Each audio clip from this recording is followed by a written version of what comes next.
Hi, my name is Dr. Joe Dispenza. Common people around the world are doing the uncommon, and they are becoming supernatural.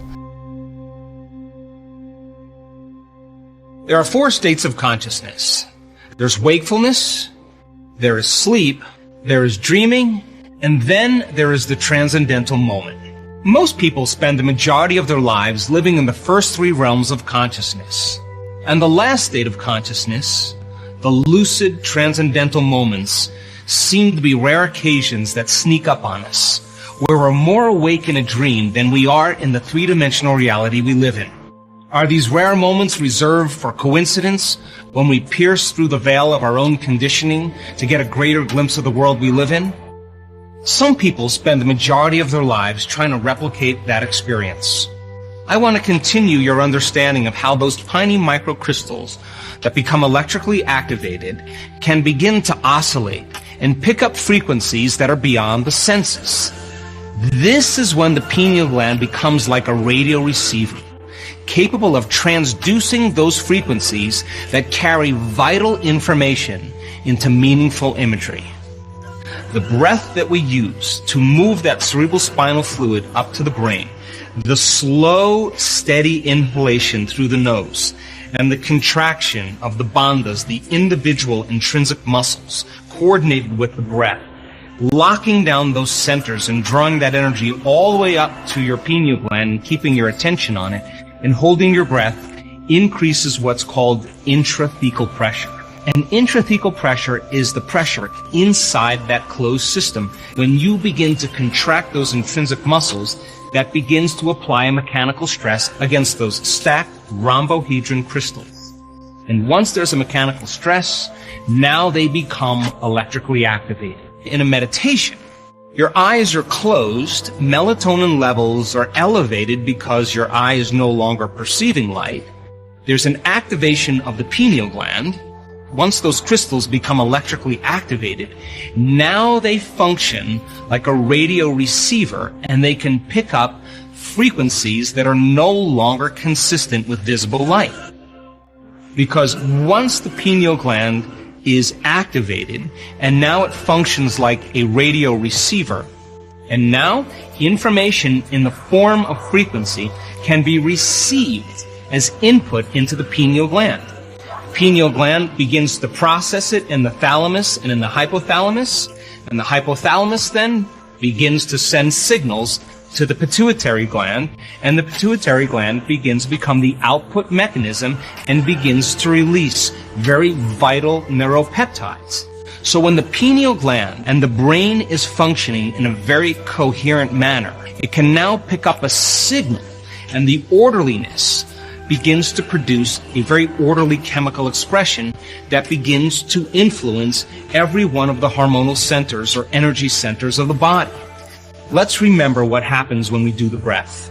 As you begin to move that energy up from those lower centers, once energy makes it to the 4th center, the energy will continue up into the brain. As it moves up and activates the pineal gland, and the pineal gland begins to signal the pituitary, now all of a sudden it begins to release its neuropeptides and neurohormones.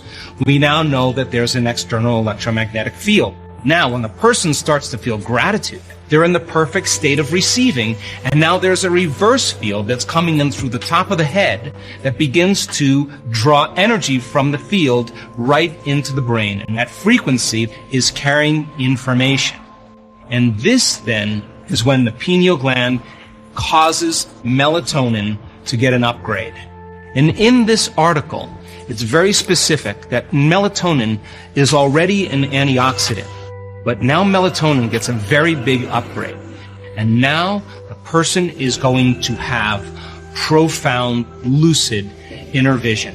In other words, melatonin already causes us to sleep. But when it becomes a transducer, that frequency then is transduced into profound imagery, the same way a TV antenna takes frequency and turns it into a picture. And the pineal gland has been called the 3rd eye because we're having a profound inner vision that is more real than the world we live in. And we can say then, the person is having a full-on sensory experience without their senses. And all of the cells now begin to oscillate and produce more coherent light and information.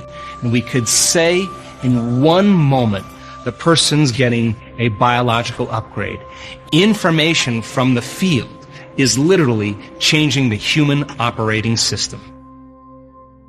The pineal gland, when fully activated, is a crystalline superconductor that receives information through the transduction of energetic vibrational signals, that's frequencies beyond the senses, the quantum field, into biological tissue, the brain and the mind, in the form of meaningful imagery, the same way as an antenna translates different channels onto a TV screen.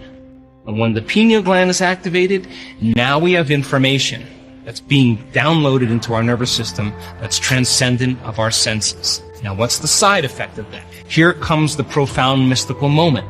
You now may have the experience of moving from space-time to time-space, where all of those dimensions exist.